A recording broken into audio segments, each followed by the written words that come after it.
Hello, and welcome to Social Impact Live. I'm your host, Richard Hara. Before we begin, I have some great news to share today. Social Impact Live has won an award from the University Professional and Continuing Education Association for excellence in streaming content. So I want to extend a great big thank you to our guests, to everyone working behind the scenes, and to Season 1 host Michael Friedman, and to our audience especially for making this show a success. Today, I'd love to introduce to you our guest, Sophia Leveque, Social Science and Social Work Research Support Librarian at Columbia University. In the past, prior to coming to Columbia, you worked at Marsh's Library, the oldest public library in Ireland. And you're also the author of Transactive, a biography of Gwendolyn Ann Smith, who I understand began the Transgender Day of Remembrance in honor of those killed in anti-transgender violence. So it's great to have you here today, and I understand that you're spearheading a campaign across the university to address what many in the librarian community see as a problem of inclusivity and privilege with Wikipedia. Is that correct? Yes, I think people outside the library community see this as a big problem also. As well. Okay, well, we'll take a deep dive into all of that. I just want to remind people that about 10 minutes from the end of our show, we'll have a question and answer period with you. So as you're listening, please feel free to write in your questions so that we can discuss them at the end. So, okay, before we get to Wikipedia's problem, I want to hear more about you. And particularly, what was your path to becoming a librarian? My path was pretty direct. I was an English major at Wake Forest University, and when I graduated, I did a fellowship, and the fellowship was in the library, so I worked in the dean's office, and I did an archival processing project. I did a lot of programming. I got exposed to all of the work that libraries do in academia, and I fell in love. So I wanted to find a way to become a librarian, and that took me to Ireland, where I did my master's in library and information studies at University College Dublin, and I got some amazing internship opportunities there. I worked at Marsh's Library, the oldest public library in Ireland, and I also worked at the Royal Society of Irish Antiquaries, or maybe it's Antiquaries of Ireland, and I did more processing work, and that's kind of why the social agency collection here at Columbia is sort of in my skill set, because I have done processing before. Okay, so that's your path to being a librarian, and your maybe personal connection to Wikipedia, because I understand that there is a connection there? Yes, there is a connection. I discovered Wikipedia like most people do. I did a lot of like quiz nights, and you'd quickly check what's the answer on Wikipedia after to see if you got it right. Okay. And so informally, I think that's how most people do use Wikipedia, is to check their knowledge. And when I graduated from college, I missed homework and reading, so I attended a Wikipedia edit-a-thon. I'm a nerd, I know. And at the edit-a-thon, we were trying to create content for sort of queer activists, and I was given the name Gwendolyn Ann Smith. She founded Transgender Day of Remembrance, which is a internationally acknowledged day of mourning, and I couldn't find any articles written about her, even though she was, to me, a hero. And the reason that this is hard is because on Wikipedia, you have to have 4 citations to outside articles for a page to be valid. But that sort of makes it hard if you have a marginalized identity, because probably there aren't 4 things out there that have been written about you. And that made me angry. And so I decided that I wanted to create a source. So I wrote a book. I interviewed Gwen for many months, and we created a book together. I can't believe it happened still. Well, it's interesting. So your experience sort of crosses from sort of the digital, right, sort of realm publishing, and so on. And I mean, for a lot of us, yes, Wikipedia is this resource, right? We use it to check on facts, or it's the first thing that comes up in a search, right? Usually a Wikipedia entry, and we take it for granted. But I don't know how many people actually contribute, articles or edit entries in Wikipedia and so on. And from what you're describing, it sounds like it's fairly complicated in that, there are rules and guidelines that maybe are a barrier to some people. Yeah, the inclusivity and privilege problem of Wikipedia is twofold. It's who is editing and also the content, but they feed into one another. And so really the biggest problem is who's editing. In 2011, the Wikimedia Foundation released data about who was editing, and only 9% of the editors identified as cis women, and only 1% identified as trans women. So not a lot of women editing, and there were no stats on race or socioeconomic background, so we can only guess that those would be also dismal. And this all cropped up in last fall, actually. Donna Strickland won the Nobel Prize for Physics. Yeah. There we go, sorry. And she was not on Wikipedia, and actually she was not notable enough for a Wikipedia page. Wow. Which doesn't make any sense. She won the biggest prize there is to win for physics. And so Wikipedia, the Wikimedia Foundation again said, only 18% of all pages on Wikipedia are about women. And that goes directly to who is editing. So, I mean, that information is rather stunning, and it makes me wonder: is this all hidden? There's no data, there's no information from Wikipedia about the participation of different groups in terms of writing and contributing content and so on. I mean, you sort of dug this up on your own, or? No, the information is out there. Okay. The Wikimedia Foundation is very open about the fact that it's mostly white men who create content, and that the topics on Wikipedia are overwhelmingly white and Western, especially North American.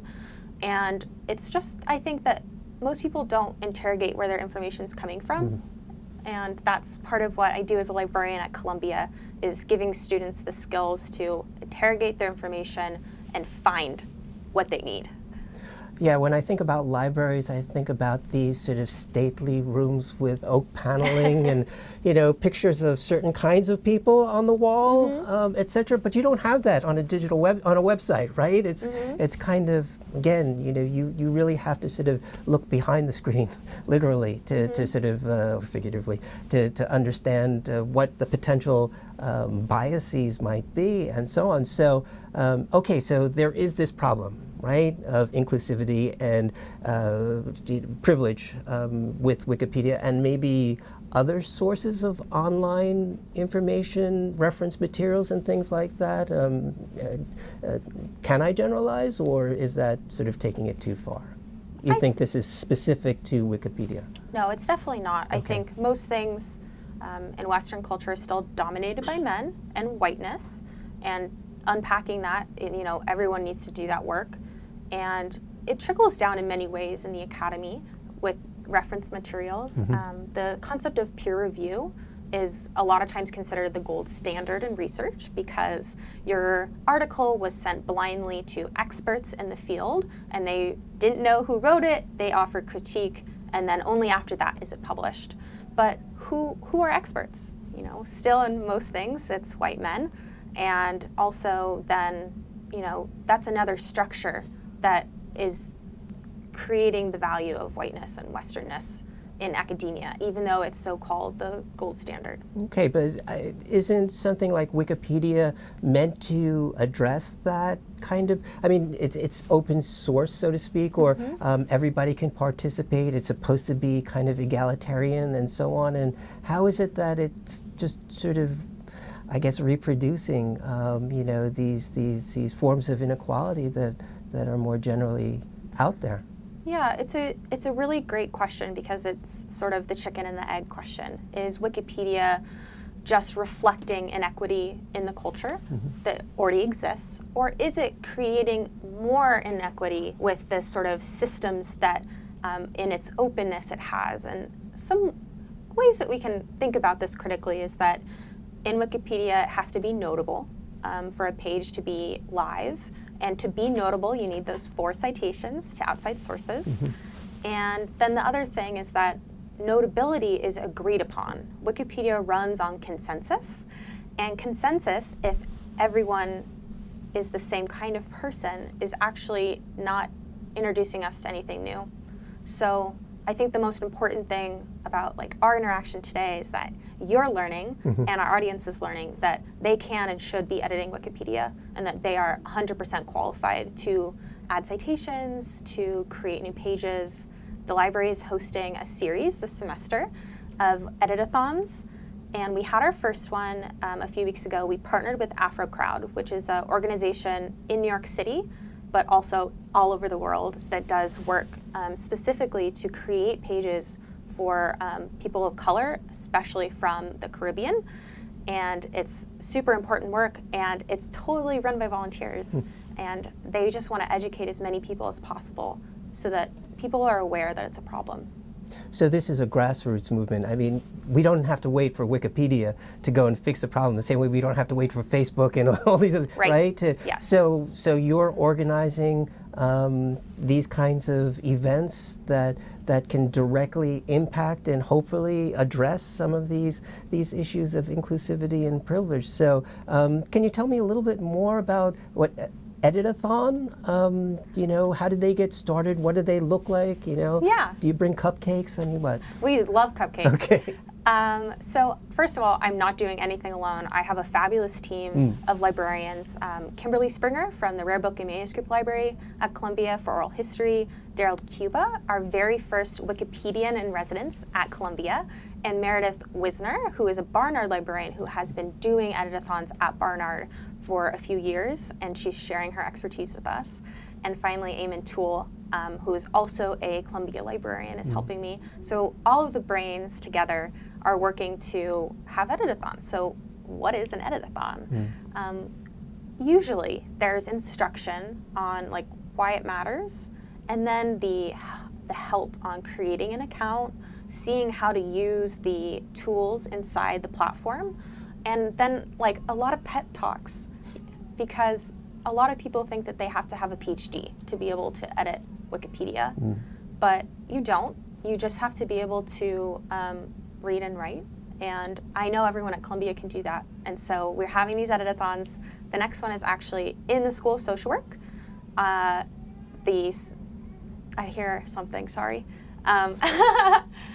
The School of Social Work is co-hosting with the library. So there will be one here on October 16th, and then the last one will be at Barnard. And there will be hopefully a live stream. The panel from the kickoff is on the Columbia Library Facebook page, so you can see our experts talk about why it's important. So people there with their computers, or and sort of you're training them on how to add entries and things like that. So the goal is to, I mean, obviously you want to bring content into Wikipedia that is representative of diverse populations and peoples and so on and their experiences. Is it also trying to, and this is where I think the danger lies, sort of create or somehow undermine this sense of consensus that sort of drives people in different directions or polarizes? I mean, what do you see as the true impact of these editathons? The impact of editathons is that individuals are empowered to edit. Okay. And there are organizations like AfroCrowd that have already done the work of gathering the pages that need editing, and there are stubs, that's the wiki word for a page that has been created but has no content. So AfroCrowd gathers all the stubs and has them on a platter so that people can choose one and start editing citations, so that you don't have to go into the wilderness of the internet and try to find someone to write about. People are doing that work but it will take all of us to edit to make it representative of our world. Yeah. So I think that's a really important point. It's not a technical issue that we're trying to address here. We're talking about people and empowerment and capacity, right?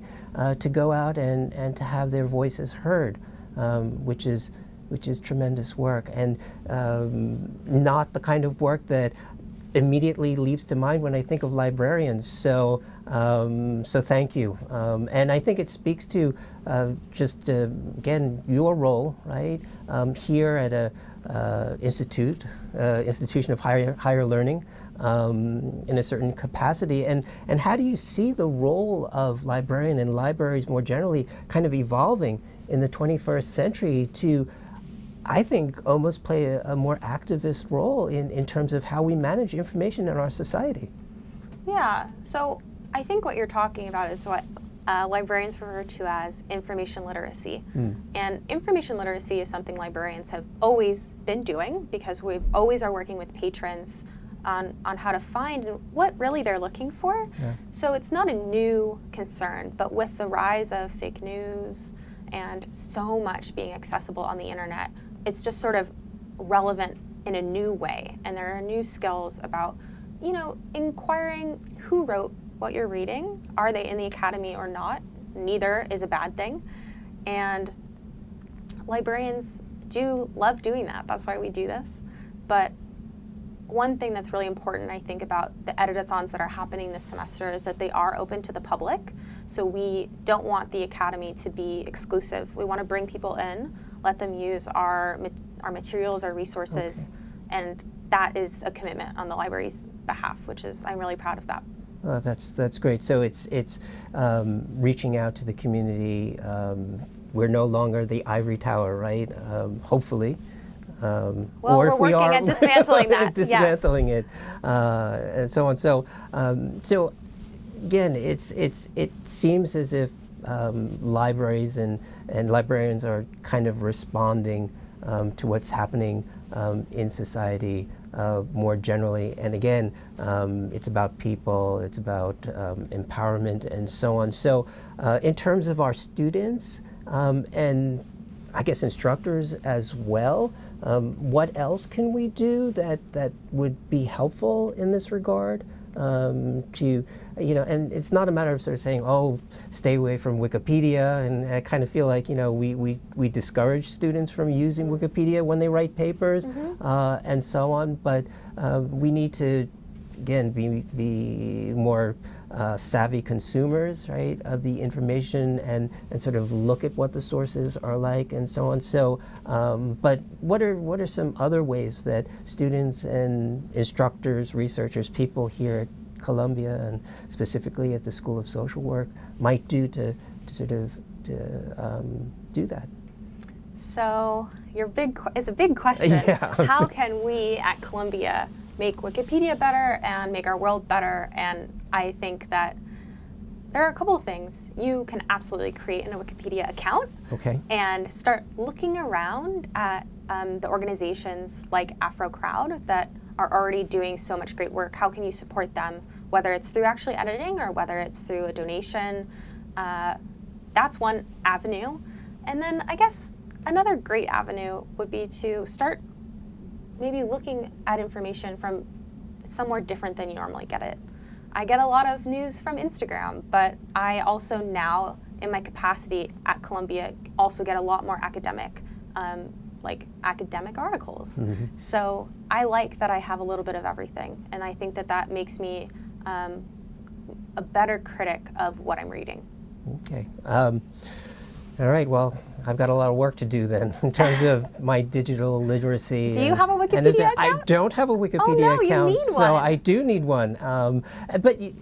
And so this is no excuse, but I guess I'm more of an antiquarian, and when I think about libraries, when I think about information, again, I think about these sort of basement collections and so on. And actually, we do have a collection, right, of books and other materials related to social work agencies and so on, and connected with the school, or Yeah. Where is that, and what have you been doing with that?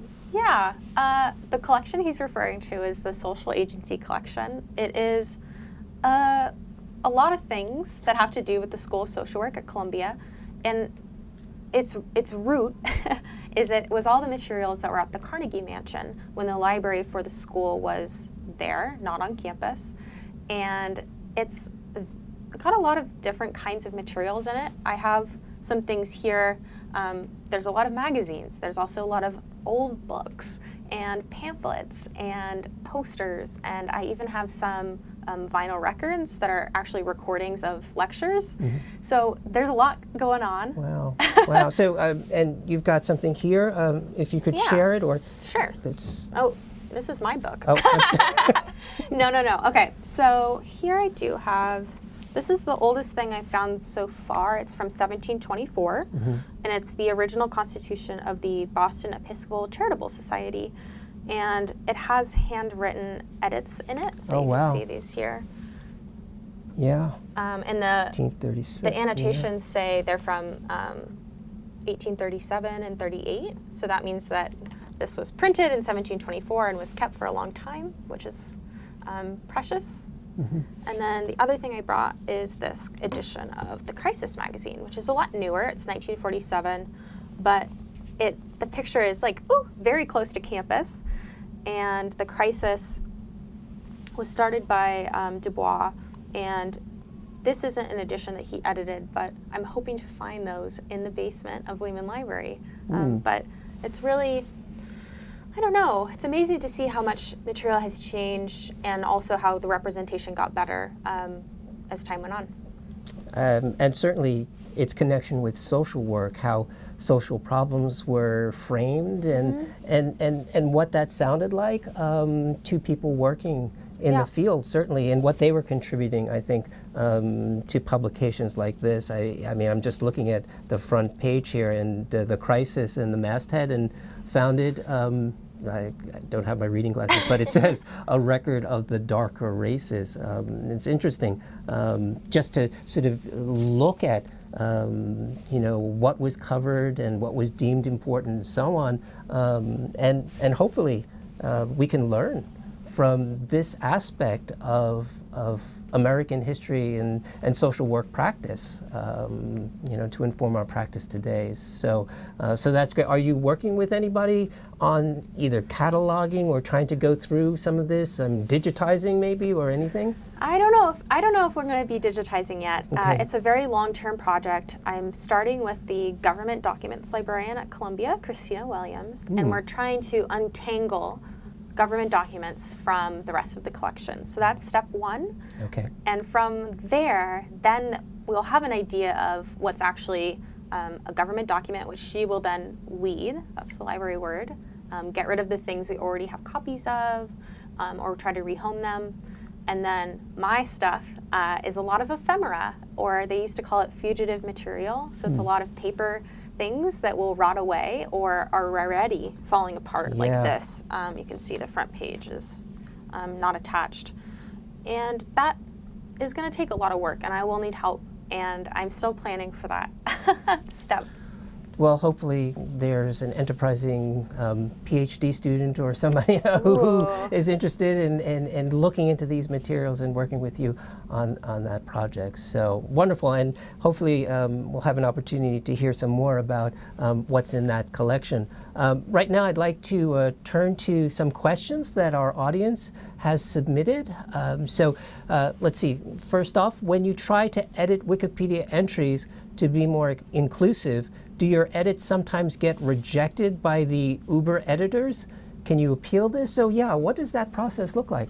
Yeah, it's a great question. You can go into Wikipedia, and for any page there's the edit button, and then there's the talk button. And in the talk section, that's where everyone is saying why they don't like this change, or they think there should be more information. And so in the talk section, that's where a consensus is reached. And so the more people that we get who are aware of this problem of inclusivity and privilege, then that's more buddies in this consensus building. So that's interesting. So what's going on there? It's sort of like an online kind of discussion board, or Yeah, that's a great way to describe it. Okay, and so you sort of try to hash out some sort of common or consensus agreement as to whether or not this flies or not. Yep, and you're working with people. People sometimes suck. So.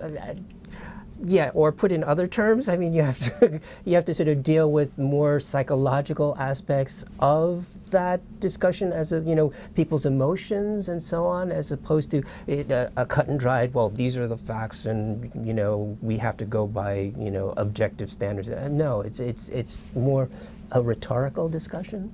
I think it depends on the page.